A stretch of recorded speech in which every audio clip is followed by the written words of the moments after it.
tarde, pessoal. Vamos iniciar mais uma palestra. Obrigado pela presença de vocês. Meu nome é Márcio Júnior Vieira, eu trabalho no Ambiente Livre e vou mostrar um pouquinho para vocês de uma solução de ETL, uma ferramenta de ETL, uma das mais potentes do mundo, para fazer migração e integração de dados. Eu vou dar uma breve introdução ao que é ETL, as vantagens de uso desse tipo de tecnologia, e na sequência mostrar alguns exemplos e mostrar o potencial que a ferramenta tem em relação a outras formas de fazer o processo de integração e extração de dados. Eu já trabalho desde 2000, basicamente, com software livre. Minha formação é na área de tecnologia da informação, pós-graduado também na mesma área. Já fiz palestras em diversos eventos ligados a software livre. Há bastante tempo venho acompanhando todo o movimento software livre. E tenho algumas especialidades em algumas ferramentas, como o Pentaho, que eu vou falar aqui, e algumas outras mais que estão ali na lista. Então, eu já sou ativista, me intitulo um ativista FLOSS, aí, tanto de software livre como open source, nós utilizamos muito dessas ferramentas. Atualmente sou moderador também lá da lista Pentaho BR. Tem alguém aí que é da lista Pentaho BR? Que está aqui? Tem dois ali, já conhecidos, os dois eu conheço.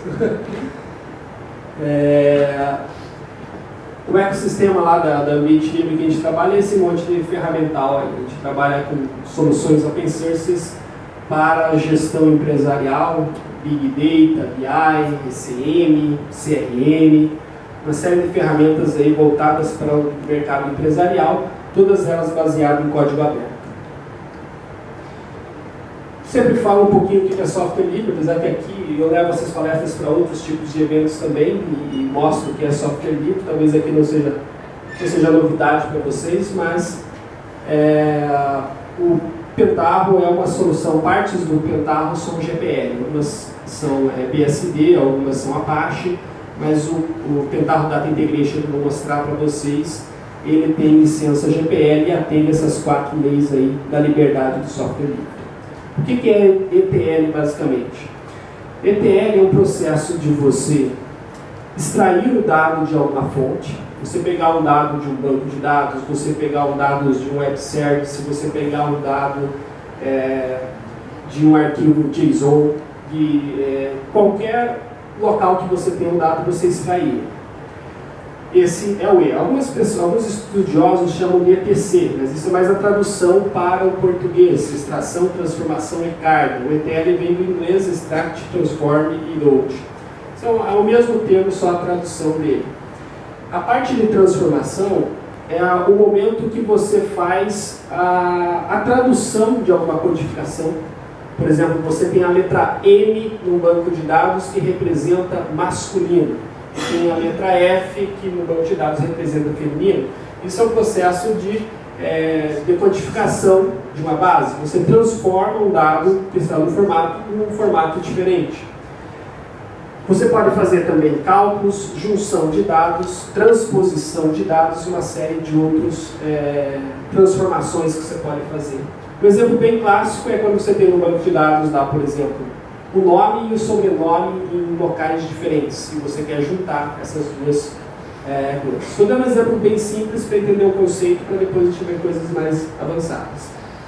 E o processo de carga é o processo de você armazenar isso em alguma outra fonte de dados. Peguei no banco de dados SQL Server, gravei no banco de dados MySQL. Peguei no dado MySQL, gravei em código JSON. Peguei um código JSON, vou transformar no XLS ou no CSV, coisas do gênero. Então, o final é a carga de dados de um processo. Então, geralmente, o ETL está vinculado a você ter uma série de tipos de dados lá e uma série de estruturas de dados aqui. Você converter de um tipo para outro. E no meio, na parte da transformação, você vai ter regras de negócio que podem te dizer o porquê de juntar as coisas para que nesse outro lado. Então você pode pegar tanto dados espaciais, dados OLAP, serviços, bancos de dados, arquivos, textos, todo o formato de estrutura de dados que você tenha, é possível de fazer leitura com o Pentaho Data Integration, que é a ferramenta que eu vou falar. Qual que é o desafio de ETL? Você tem uma gama de valores e uma quantidade muito grande de dados. Dados diferentes, estruturas muitas vezes diferentes. Você precisa ter escalabilidade. Vamos dizer, você tem que pegar uma base de dados de 5 terabytes e transformar em vamos dizer assim, esses 5 terabytes está em texto, transformar em uma estrutura de banco de dados em 30 minutos. Você pegar esse dado texto e transformar em estrutura de database.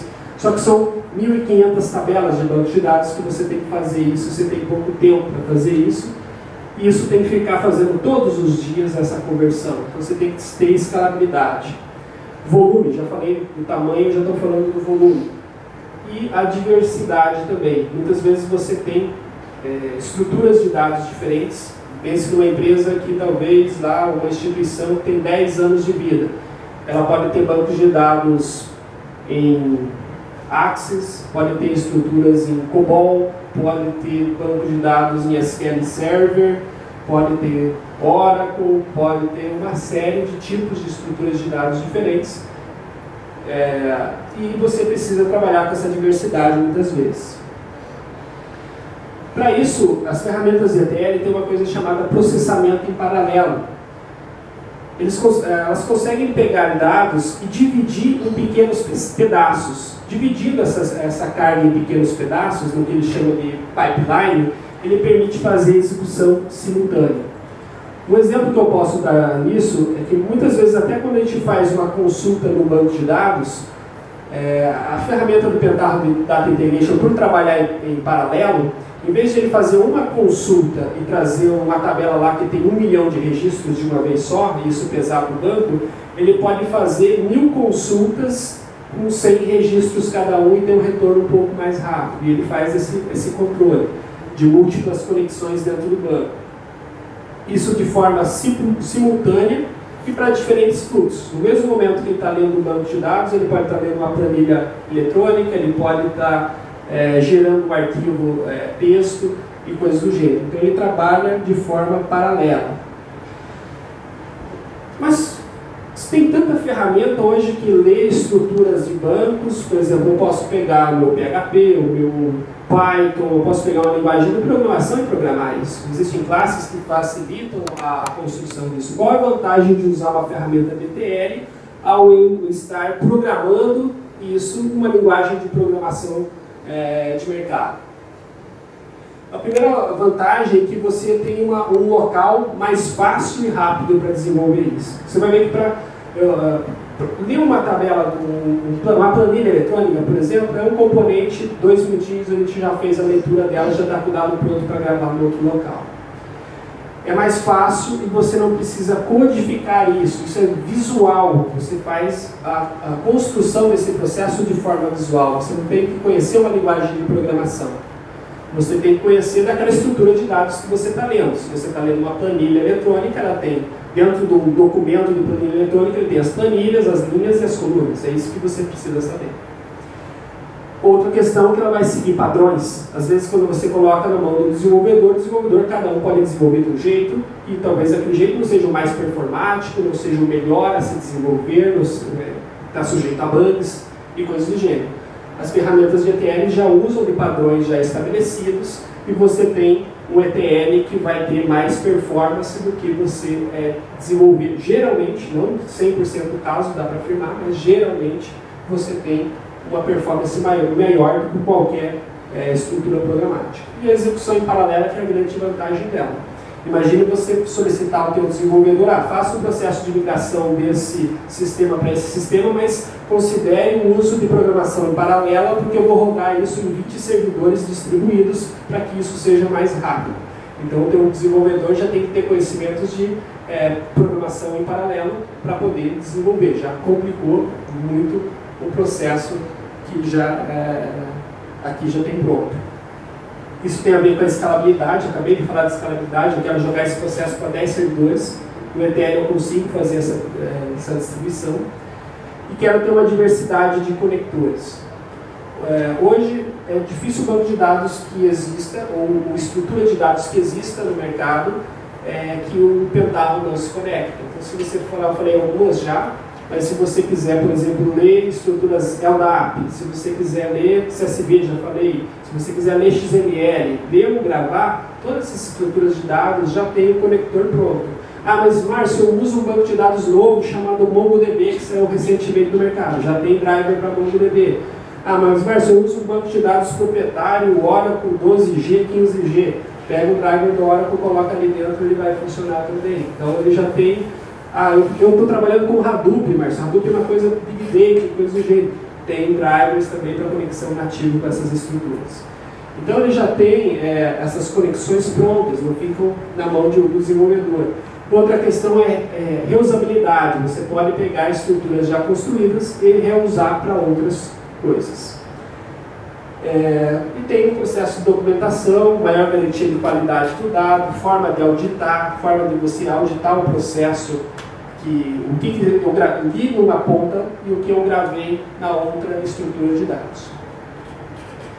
Ferramentas de ETL tradicional. Você tem essas ferramentas aí no mercado proprietário, o Oracle, o OWB, a IBM, que é o Data Stage, Integration Servers e o Power Center. Alguém aqui conhece, já usa alguma dessas ferramentas de ETL, ou mesmo as ferramentas abaixo?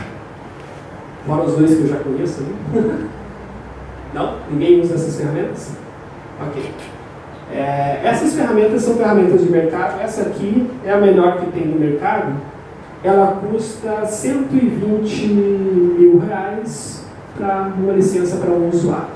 Ou é uma ferramenta que é cara, quando você tem outras opções open source. As outras ali têm valores similares, um pouco menores. A Integration Service é da Microsoft, ali. Outra IBM e Oracle. Ambas também com valores altíssimos, e eu considero algumas delas em qualidade pior do que o Pentaho Data Migration. A melhor é a Power Center, ela compete diretamente. As outras duas ali, o Oracle, bom para algumas coisas e péssimo para outras coisas. O Talent ali é uma opção também open source que concorre muito na linha da Pentaho. Esse aqui geralmente é um processo o processo de ETL é uma coisa comum em rotinas de BI. O que são Business Intelligence? Você tem uma série de fontes de dados, por exemplo, você tem os dados da sua corporação, você tem o RP, você tem o sistema fiscal, tem o sistema contábil, tem o sistema de RH, uma série de outros sistemas legados, e você precisa ter uma visão gerencial integrando todos esses dados. Então, uma ferramenta de ETL serve para quê? Pegar diversas fontes de dados, sejam elas qual for, ler elas, gravar num banco de dados corporativo chamado Data Warehouse, e esses Data Warehouses são utilizados nessas ferramentas de BI. Então, o ETL surgiu basicamente para essa necessidade de BI, que aquilo lá tem que acontecer ou hora a hora, ou dia a dia. Todo dia um processo automático, lê todos os sistemas, recarrega uma outra base de dados e vai gravando histórico. Por que esse processo? Por que eu preciso gravar duas bases de dados? Que o processo de BI exige o armazenamento do histórico. Pense no sistema que você tem lá, nome do aluno e sexo do aluno e data, estado civil do aluno. Imagine isso em qualquer sistema que vocês já tenham trabalhado, a questão do estado civil. A maioria dos sistemas, a questão do estado civil é um campo que, se você altera, ele não guarda história. Então, se o Márcio, em 2010, era solteiro, em 2014 ele é casado, as pessoas vão lá, atualizam o banco de dados e colocam ele como casado. Se você for fazer uma relação das compras que o Márcio fez em 2010, do seguinte tipo: o que o Márcio comprava, o que os casados compravam em 2010? Ele vai catalogar o Márcio como se ele estivesse casado em 2010. Você tem um erro de banco de dados por uma falta de história. Talvez o meu sistema não precisa disso. As ferramentas de BI vêm para atender essa necessidade de armazenar esses dados históricos e todas as alterações que aconteceram ao longo do tempo, além de ter uma visão gerencial para atender gerentes e analistas da empresa. A ferramenta que eu vou falar surgiu com o nome Keton Project. O Keton, basicamente, a Pentaho adquiriu essa empresa, a Pentaho nasceu, surgiu da junção de diversos software livres, um grupo de empreendedores juntou 8 software livres, basicamente, e criou a Pentaho Inc., que hoje é uma das empresas que está em destaque lá no Gartner, na área de BI, devido à qualidade que ele já está. Eles renomearam essa ferramenta com um nome um pouco mais comercial, chamado Pentaho Data Integration, e ele é responsável por essa fase de ETL. Esse aqui é o desenvolvedor, o Matt Kester, desde 2001, que está ali do meu lado, ele já desenvolve essa ferramenta. Ela é bastante robusta, essa ferramenta, já tem mais de 14 anos aí de mercado. E ele atualmente, ele é uma pessoa, isso aqui é legal para falar no evento de software livre, porque é uma pessoa que estava lá na sua casa, desenvolveu um software livre de ETL, disponibilizou isso na internet, e depois de 4 anos, uma empresa chegou para ele e perguntou se você não quer trabalhar para a gente com aquele software que você desenvolveu de software livre e continuar fazendo o que você faz, agora remunerado, recebendo e sendo líder desse projeto dentro da nossa empresa. Foi isso que aconteceu com o Matt Kester, foi um projeto de tempo até de estudo e faculdade. Na verdade, ele criou essa ferramenta para resolver problemas do dia a dia dele, e isso acabou se tornando uma coisa que resolveu problemas de muitas pessoas, como se até dentro de um produto comercial de larga escala. O Pentaho tem toda essa infraestrutura. Eu vou falar só de ETL, só dessa parte aqui de baixo. Tem ferramenta para relatório, tem ferramenta para mineração de dados, tem ferramenta para análise, tem ferramenta para criar dashboard, tudo isso no portal, visível pela internet, visível por plataformas de celulares e tudo mais. Mas o meu objetivo hoje é falar da parte de integração e ETL, o que ele vai ajudar os desenvolvedores. Se você perguntar, mas quem que usa essa ferramenta, Márcio? Eu não conheço muita empresa, será que é muito utilizada aqui? Não cabe tudo no slide, eu tive que fazer 2, 3 slides, então eu deixei só um com algumas ali referências. Tem empresas, aqui tem algumas empresas mundiais e algumas empresas que a gente conhece no Brasil. Aqui de Curitiba tem uma série delas, tem Caixa Econômica, tem Palarote, tem a TRP Paraná. Existe uma série de empresas aqui utilizando para as mais necessidades adversas que podem existir. Então, apesar do Keton ser uma ferramenta basicamente de ETL, ele permite fazer algumas coisas bem interessantes no dia a dia. Migração entre aplicações de banco de dados. Quem não precisou já chegou na empresa, vamos desenvolver a nova versão agora em Python do nosso sistema de RP. Só que ele tinha uma base legada lá de COBOL e teria que converter esses dados, só que o sistema está em produção e no outro dia o sistema vai ter que entrar no ar na outra estrutura. Então você vai ter que migrar à noite e no outro dia tem que estar tudo certinho com os dados históricos na outra base de dados. Hoje é difícil quem começa um sistema do zero sem nenhum dado. O pessoal quer ter os históricos porque eles são importantes para diversas situações fiscais, econômicas, enfim, da regra de negócio. Então, a ferramenta permite fazer essas migrações rapidamente. Permite você exportar dados de banco de dados para texto, como de texto para banco de dados. Quem é desenvolvedor muitas vezes teve a necessidade de eu preciso popular o meu sistema, preciso cadastrar, colocar o meu sistema está funcionando certinho, mas agora eu preciso ter 1 milhão de notas fiscais para testar a escalabilidade dele dos relatórios. Eu preciso ter 30 mil usuários para ver como que está essa relação de acesso usuário-grupos. Então você pode fazer uma carga massiva de banco de dados. Então você pode ir lá e dizer assim, eu quero que gere 2.000 Márcios com o nome Márcio 1, Márcio 2, Márcio 3, Márcio 4, Márcio 5, ele vai criando isso tudo dentro da sua base de dados. Ele gera a sua base de dados, claro, com base em uma regra que você apresentar para ele. Data cleansing. O que é data cleansing? Data cleansing é uma área que você faz basicamente tratar o dado, qualificar o dado ou fazer limpeza de banco de dados. Nota fiscal eletrônica, você tem obrigatoriedade de mantê-la por 5 anos dentro da sua base de dados. Se você quiser limpar, o que você vai limpar? De vez em quando você vai lá e faz um select na base, dá um delete? Não, você pode deixar uma rotina automatizada para ficar fazendo essa limpeza. Logs, tabelas de logs. Para que a gente usa log? Log é mais para a gente analisar, depende da regra de negócio, mas muitas das vezes é para você analisar o que aconteceu ontem, anteontem, algum bug, alguma situação que aconteceu, então você vai armazenando logs para quando você precisar fazer alguma tratativa, você ter mais informações. Precisa guardar logs mais de um ano? Talvez não seja necessário, então você pode fazer essa limpeza automatizada também. Outra questão é a qualidade do dado. Quem é um pouquinho mais antigo, igual eu, aí vai lembrar que o CEP tinha somente 5 posições há uns 10 anos atrás. O RG e o CPF eu não me lembro de ter mudado muito a estrutura, mas o CEP é um caso, ele era só 5 numerações. Pense também no telefones, essa é uma coisa mais recente, os telefones celulares de São Paulo, recentemente receberam mais um 9 na frente. Você tem 1 milhão de clientes cadastrados com telefone celular, o que você vai fazer? Entrar um por um e atualizar? Não, você vai ter que ter algum processo. Se for simples assim, só jogar o 9 para todo mundo na frente, talvez seja tranquilo.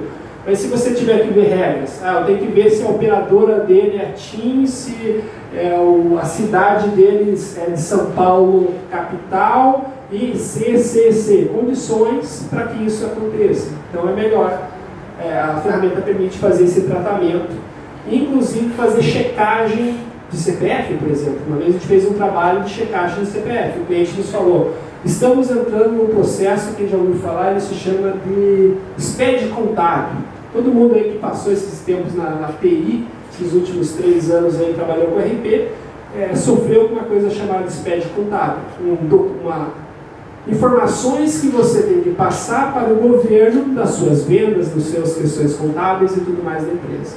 Só que você tem que passar o CNPJ da empresa que comprou e a empresa que vendeu correto. Se você mandar alguma coisa errada, não vai validar o arquivo, você não vai conseguir fazer entrega. Como que você vai fazer uma validação em massa se os CNPJs estão certos, se os CPFs estão certos? Você pode criar uma rotina, fazer todo o tratamento, pegar inclusive se tiver o e-mail da pessoa dentro da base, já disparar o e-mail automaticamente solicitando a correção daquele CPF para que ele te encaminhe isso, ou entre numa página da internet ou informe isso ou coisa do jeito. Então você pode fazer uma série de coisas. Estou falando de situações bem reais que aconteceram. Integração entre aplicações. Tem gente que usa integração entre aplicação. Eu tenho o meu CRM, à noite eu carrego todos os dados que eu vendi no CRM para o meu RP para gerar notas fiscais. O que o Pentaho Data Integration tem da aplicação? Ele tem 4 aplicações, 4 softwares dentro do conjunto dele.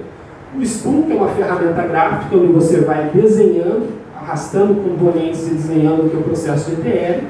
O PAN, que permite fazer a execução disso por linha de comando. Você fala assim, preciso de uma interface gráfica para executar o Pentaho Data Integration? Não, você precisa ter um servidor que rode Java, que a ferramenta é baseada na tecnologia Java. Pode ser o Java da Oracle, como pode ser o Java OpenJDK. O Kit, que é uma ferramenta que executa jobs. O que são jobs? Você pode agendar esses jobs, que chama, o termo que o pessoal usa, schedular, colocar no schedule, agendar basicamente, isso e deixar executando. Todo dia, coloca no Chrome do Linux, todo dia às 11 horas da noite vai disparar aquele processo de integração de dados. E assim por diante é o Kit. O Carter, ele já é uma ferramenta para fazer processamento distribuído entre aplicações. Nós tínhamos um cliente que demorava 15 dias para fazer um processo de ETL. 15 dias lendo a base de dados dele COBOL e gravando dados. Eram alguns terabytes de dados numa infraestrutura bem precária de servidores. Então ele ficava 15 dias processando a estrutura de um lado para o outro. O que o cliente falou assim? Preciso melhorar isso. A gente falou assim, então vamos trocar equipamento. Ele falou, não tenho muitos equipamentos, não tenho condição de comprar equipamento novo, mas eu tenho mais uns 4 ou 5 servidores mais antigos que eu posso disponibilizar para esse projeto. Então vamos fazer o seguinte, vamos clusterizar. Vamos jogar parte do processo para cada lado e o Carter é responsável por isso. Então se estava demorando o teu processo lá 15 dias, pode ser com 4 servidores, a gente não é uma conta exata, dividida por 4, mas você pode dividir até 4 vezes aí o tempo de processamento dessa infraestrutura, usando esses servidores, inclusive servidores de menor porte. Você precisa algumas ferramentas daquelas outras que eu falei lá de mercado, o que eles fazem? Compre um servidor melhor, compre mais memória. Então, tem gente comprando esse servidor, compra a ferramenta, paga R$120 mil, e chega daí para instalar a ferramenta, o fornecedor diz, não, essa máquina não é compatível, você vai ter que comprar mais um servidor de R$70 mil para conseguir executar isso que você quer. Então, tem aquelas armadilhas do hardware, né? Com um servidor de R$70 mil, eu faço muito mais coisa do que faz aquelas ferramentas lá. Aqui está uma visão do SPU, que é o ambiente gráfico. Então ele funciona dessa forma. Aquela parte lá de cima, lá que está Get Customers, lá, ele está pegando dados de um banco de dados e ali dentro eu escrevo um SQL do qual dado que eu quero trazer daquele banco. No outro ele está lendo um arquivo de zip codes ali, que são CPFs lá CEPs, basicamente códigos igual o CEP nosso aqui, de um arquivo texto, e ele faz o quê? Através da cidade, faz uma junção e grava no outro database. Por exemplo, eu tinha o endereço da cidade, mas não tinha o CEP, ou tinha o CEP e não tinha o nome da rua. O CEP é uma coisa que muda muito. Às vezes o CEP de cada pedaço da rua, dependendo do número, ele tem se alterado ao longo dos anos. Então é uma maneira de fazer integração. Quais são os passos dentro do Pentaho Data Integration? Você tem uma rotina chamada transformação. O que é isso? Você tem uma rotina e coleção de passos. Cada caixinha daquele é um passo dentro do teu processo de ETL, onde o primeiro passo é a tua fonte de dados, da onde que você vai ler os seus dados. O último passo representa onde que ele vai sair. E não necessariamente precisa ser somente um passo de leitura. Posso ter 10 passos de leituras e agrupar eles dentro do meu processo de ETL. E também eu posso ter diversas estruturas de saídas. O mesmo arquivo que eu gravei em ODS, eu também quero gravar em XLS, porque eu vou mandar para a comunidade de software livre ODS e vou mandar para a comunidade de software proprietário em XLS. Digamos assim um exemplo. Pode ser colocados várias fontes de saídas e é recomendado sempre você fazer uma transformação para a carga de cada tabela fato quando se fala de estruturas de BI. Essas caixinhas são chamadas, aquele processo inteiro é chamado de transformação. Cada caixinha, cada quadradinho desse aqui é chamado de steps. A última vez que eu contei, acho que tinha 188 steps diferentes dentro do Pentaho Data Integration. O que cada um step desse faz? Por exemplo, ler banco de dados é um step, ler XML é um outro step, transformar um dado texto em binário é um outro step, fazer um cálculo é um outro step. Tinha 188, na última versão entrou mais uns 25, deve ter mais de 200. E foi criada uma coisa chamada Marketplace, que qualquer pessoa pode desenvolver um novo plugin e colocar nesse Marketplace, que dá mais ou menos mais uns 100 steps diferentes. Então tem quase 300, digamos, formatos e estruturas diferentes de dados que você pode tratar, transformar ou fazer coisas do gênero.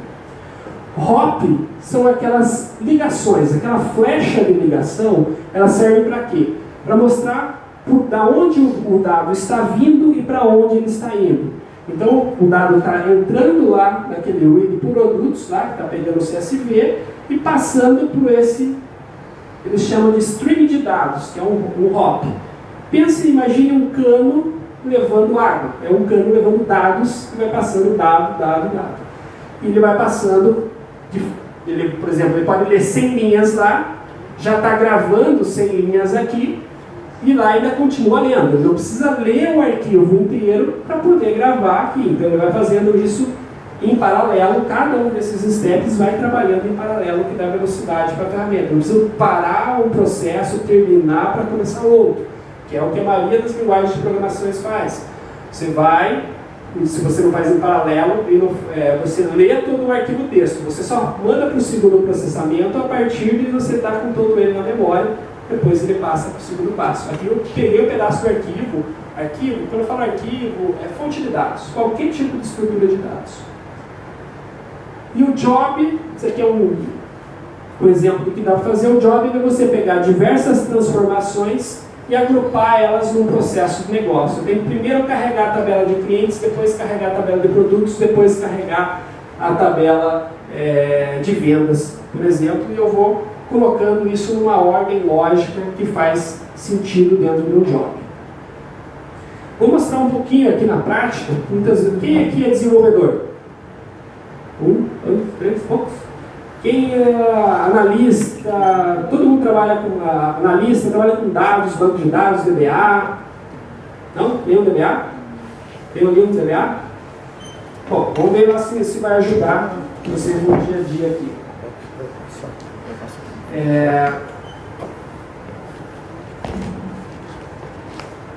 Aqui está o Pentaho Data Integration aberto, tá? Vou colocar isso aqui.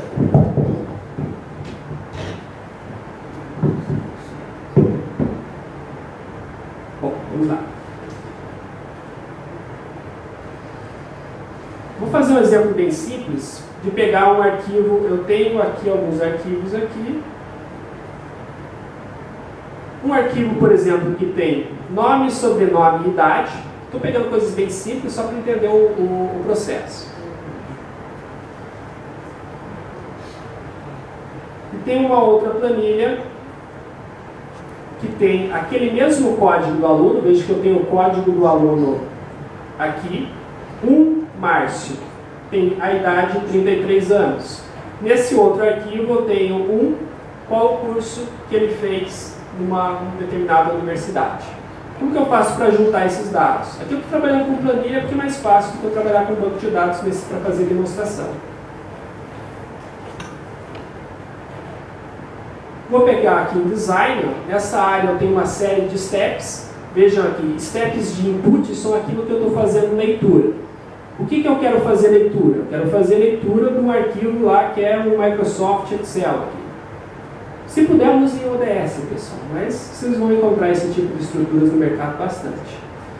Dá 2 cliques nele aqui, dá um navegar, pega o seu arquivinho lá, base de alunos. Peguei um arquivo XLS aqui, dei um adicionar, digo qual que é o padrão dele, lá, o Excel 97, 98, 2000, 2003, todos os tipos aí de padrões. E disse que eu posso ler mais de um arquivo de uma vez só. Estou lendo só um.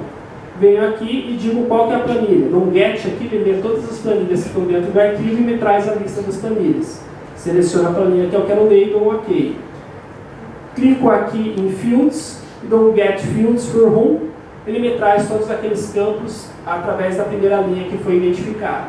Se eu dar um Preview Rules aqui, eu consigo já ver os dados que estão dentro da minha planilha, basicamente.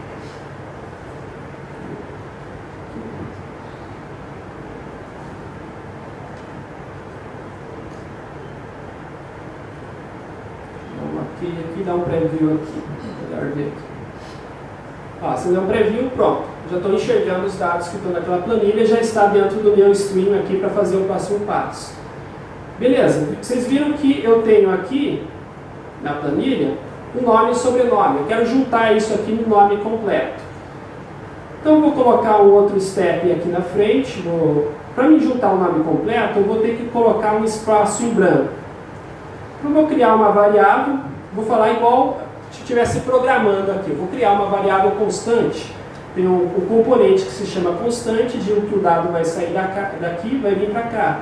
Aqui eu vou chamar uma constante chamada espaço do tipo string. E nesse espaço eu vou colocar o valor no espaço em branco. Vou dar um OK.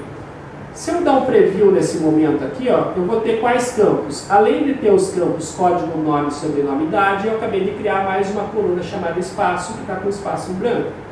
Agora eu posso chamar um outro step. Veja que eu posso filtrar rapidamente aqui para achar o que eu preciso. Coloco o calculator aqui na frente, ligo ele através aqui do processo. Vou diminuir um pouquinho isso aqui para ficar mais fácil a parte visual. Aqui dentro eu faço qualquer tipo de cálculo. Vou chamar de nome completo e vou fazer um cálculo. Vou chamar A mais B mais C. Veja que tem uma série de tipos de cálculos. Eu quero, por exemplo, transformar o minúsculo em maiúsculo, maiúsculo em minúsculo, tirar caracteres enter dentro do texto, tirar escapes de HTML, Enfim, uma série de tipos de cálculos diferentes. Eu vou pegar um bem simples, A mais B mais C. Deixa eu controlar o tempo aqui, eu tenho mais um tempinho, vamos lá. Vou pegar o nome, mais um espaço em branco aqui, e mais o sobrenome, vou dizer que é do tipo string. E parece que eu estou programando, só que de uma forma já toda pré-modelada e sem uma linguagem pré-definida. Se eu dar um preview aqui nesse momento, veja que eu tenho ali todos os campos que eu tinha anteriormente, mais um outro campo chamado nome completo.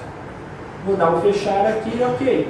Vou fazer a mesma coisa, vou dar um Ctrl+C e Ctrl+V aqui do lado, copiar esse aqui e vou ler aquela outra tabela. Agora eu preciso juntar isso com o curso, eu preciso saber de que curso que é cada aluno. Isso aí poderia estar numa outra base de dados, num outro arquivo, o que fosse. Então eu venho aqui, faço novamente, vou deletar esse daqui e vou navegar e pegar aqui, ó, base aluno cursos. Vou adicionar ele aqui, vou pegar a planilha, acho que é a mesma planilha que está aqui, o mesmo nome, ok. E vou ler os campos dela que são um pouquinho diferentes. Vejo que tem uma série de outros campos ali que eu posso trabalhar, outras informações. Eu estou pegando as mais básicas. Vou pegar isso aqui, eu preciso fazer uma junção desse processo agora com esse processo. Se eu der um preview aqui, ó, vejam que eu tenho os mesmos campos. Ó, o código do aluno, o curso que ele fez. Só que estão strings diferentes. Para eu juntar dois dados, uma regra básica que eu tenho que ordenar eles. Para você fazer agrupamento em qualquer estrutura, você tem que ordenar. Então eu venho aqui e dou um sort naquele arquivo que eu quero ordenar. No código do aluno, ele vai ordenar 1, 2, 3, 4, 5, 6. Apesar que no texto estava ordenado, eu só estou garantindo que ele venha ordenado aqui. Vou fazer esse mesmo sort do outro lado aqui.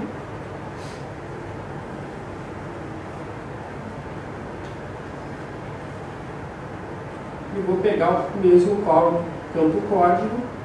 Ok. Agora eu tenho uma estrutura para juntar isso. O que você juntaria no banco de dados? No banco de dados você tem uma coisa chamada merge e aqui também você tem uma coisa chamada merge. Só que você está fazendo merge no arquivo de Excel, não no arquivo, não no banco de dados.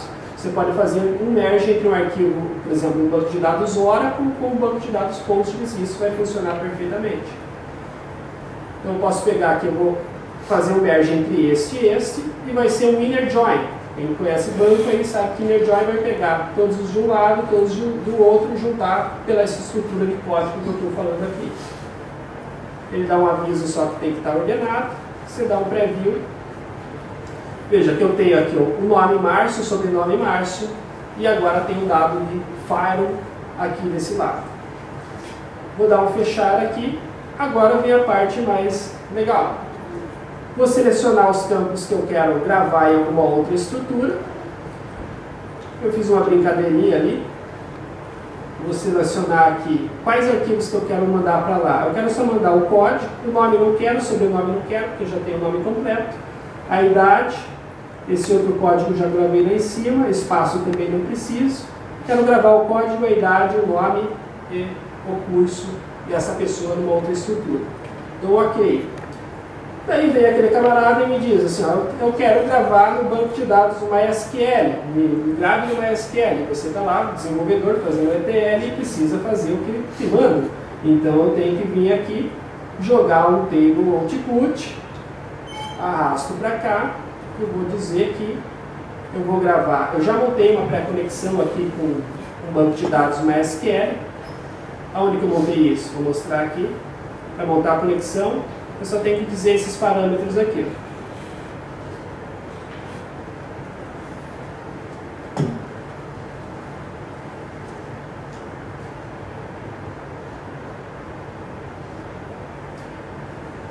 Digo qual que é o tipo de banco, veja a diversidade de bancos. Você tem aqui desde bancos de dados proprietários até bancos de dados livres dos mais diversos tipos diferentes. Coloca os parâmetros de banco, igual qualquer conexão que você faria em qualquer programação. E esse componente fica liberado aqui para você. Eu posso criar uma tabela aqui agora. Vou dizer que a tabela se chama alunos teste 2. O Clico em SQL, ele já me mostra qual que é o create table para criar aquela tabela, dou execute, acabou de criar a tabela do MySQL, dou fechar e dou OK.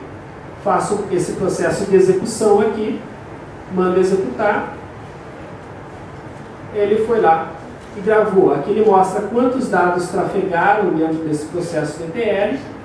No caso, eram 5 registros que ele gravou no MySQL. Se você entrar no teu MySQL, vai estar lá tanto a tabela como aqueles dados que a gente acabou de juntar. Vou pegar aqui o localhost, eu gravei nesse database aqui, deve ter uma tabela teste 2, alguma coisa aqui, aluno teste 2, você dá um select para lá os dados lá. Mas daí vem um cara e diz assim, eu tenho que mandar em arquivo CSV. A gente vai fazer isso até dar o tempo da palestra, a gente vai ficar com um cara incomodando a gente, pedindo um formato de dado diferente. Então eu vou aqui no output e vou pegar aqui uma saída text file output, vou arrastar para cá, ele me pergunta se vai distribuir ou copiar, eu vou copiar os dados para cá, então vai o mesmo dado que vai para uma fonte, vai para outra fonte também. Eu venho aqui, dou o nome do arquivo, vou aqui no Flissol, vou chamar ele de flissol.csv, está dentro de uma pasta ali, digo quais campos eu quero mandar, quero esses campos, separado por ponto e vírgula, e os textos separados por aspas duplas. Dou um OK, mando executar de volta, dou um Alt, sim, e venho aqui, tem o arquivo flissol.txt, que se eu abrir no meu gedit já tem o dado lá no texto. Mas sempre tem alguém querendo me derrubar, daí vem alguém e pede um posts, eu faço a mesma coisa, joga a tabela do posts. Alguém pode pedir em XLS, eu vou pular do posts ali porque eu não vou conseguir acessar aqui o posts na estrutura texto, vai demorar um pouco. Vou pegar aqui o XLS, não, XML. Vou jogar aqui no XML, cadê o XML output? XML output. Por que eu coloquei uma entidade de classe? Às vezes você tem que mandar esse dado para a tua associação, que ela está fazendo uma promoção dos funcionários, dos alunos, enfim. Você vem aqui, seleciona o XML, vou chamar de, pegar na pasta Flissol aqui, chamar de flissol.xml, vou dar um OK. XML tem algumas características. Qual que é o nome dos elementos? Os elementos vão ser alunos. E qual que vai ser o nome do elemento que vai vir? Aluno. Venho aqui, dou field, dou get fields, pegou o campo, dou OK. Faltou alguma coisa aqui. Está faltando aqui um elemento chamado data. Vou dar um OK. Tem alguma coisa faltando. Vou pedir para ele abortar aqui. Deixa eu ver o que ele fez.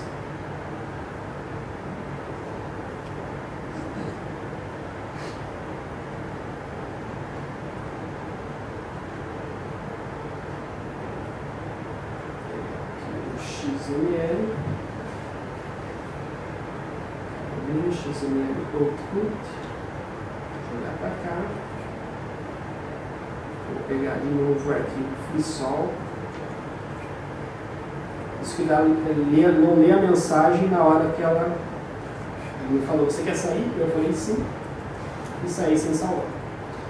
Alunos, aluno, do get field, eu só tenho que dizer isso aqui, para quem conhece XML, você tem que dizer se é um elemento ou é um atributo. Se eu não disser isso, ele não vai conseguir gerar o arquivo para mim.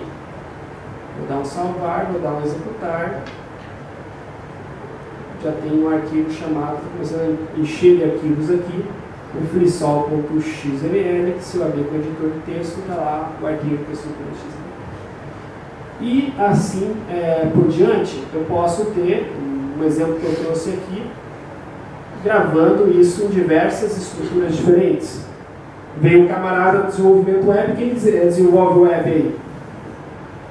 Qual que é a estrutura de dados mais usada na web? Vamos ver se já está usando as melhores práticas aí.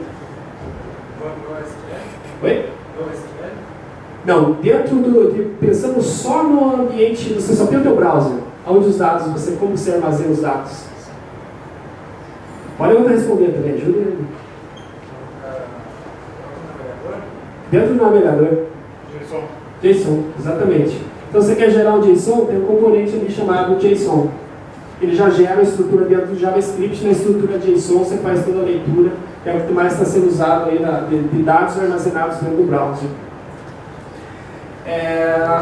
Se veio alguém de Java, ele vai querer um arquivo serializado, você tem o serialized file. Se veio um cientista de dados, ele vai querer alguma coisa no MongoDB, e assim por diante, assim vai. Existem muitas estruturas de dados, e aqui eu dei alguns exemplos. Já falei da clusterização, já falei do agendamento. Uma coisa que eu gostaria só de deixar de última mensagem daí, é que essas ferramentas também se integram com todas as estruturas de Big Data. Hoje se fala muito em Big Data, uma dessas palavras-chave mais faladas do mundo. Se paga muito bem para quem sabe trabalhar com isso. E se você quiser começar de uma forma de não, ainda sem... É bom conhecer todas as infraestruturas de todas essas ferramentas. Mas o Pentaho Data Integration se conecta a todas essas infraestruturas. Cassandra, MongoDB, Cloudera, Hortonworks, que é muito famoso também, a Apache HBase, que são estruturas, a maioria delas, como o nosso colega falou, do SQL, nesse caso, sim, daí já são estruturas do SQL. E o Pentaho Data Integration acessa elas com a mesma facilidade que acessa as ferramentas que você já conhece tradicionalmente. E a gente diz que o Pentaho Data Integration consegue orquestrar uma estrutura de Big Data. Você consegue ler um dado lá no teu Hadoop e transformar ele em dados JSON para colocar num gráfico de um painel na internet para as pessoas ficarem acessando essa página, trazendo dados direto de uma estrutura Cassandra, por exemplo. E isso de uma forma bastante rápida e fácil. Além de também acessar, tem plugins específicos para a área de data mining, que cresceram muito, que acessam ferramentas de data mining igual é o Weka, e fazem mineração de dados. Por exemplo, descobrir que o perfil das pessoas que vêm no FreeSol são pessoas de tal idade e compram tal produto. Daí eu ia trazer ser patrocinador e vender aquele produto aqui para vocês dentro do FreeSol, desde que faça uma mineração em cima de características. O Kettle tem um marketplace para vocês para vocês baixarem plugins. Lá tem 188, mas dentro desse marketplace existem diversos outros plugins. Amanhã sai um novo banco de dados, o desenvolvedor vai lá, cria um plugin, coloca dentro daquela estrutura, já fica disponível para todo mundo utilizar. Essa palestra já está disponível no meu blog, vou passar o link dela, tem todos os links dos materiais, os principais materiais que você pode ler sobre esse tipo de ferramenta, as principais referências, tem uma documentação sobre todos os steps, todos aqueles 188 steps que são os nativos da ferramenta estão documentados, na língua inglesa, mas bem documentados, em sites específicos ali. O local em que está a palestra está no SlideShare do Ambiente Livre, lá no SlideShare/Ambiente Livre, mas pode acessar ali pelo meu blog, ali, blogambientelivre.com.br/março, lá sempre estou publicando uma série de informações sobre BI, Big Data, Data Scientist e coisas do gênero. E convido vocês, quem quer trabalhar nessa área de BI, para o Pentaho Day. Vai acontecer o Pentaho Day de 15 a 16 de maio, aqui em Curitiba, na Universidade Positivo. Esse evento já está com mais de 450 pessoas inscritas. As melhores pessoas do Brasil que trabalham com o Pentaho vão estar nesse evento palestrando e levando bastante conhecimento. Aí são 34 palestrantes aí de diversas áreas do mundo, inclusive alguns da própria Pentaho vão estar presentes.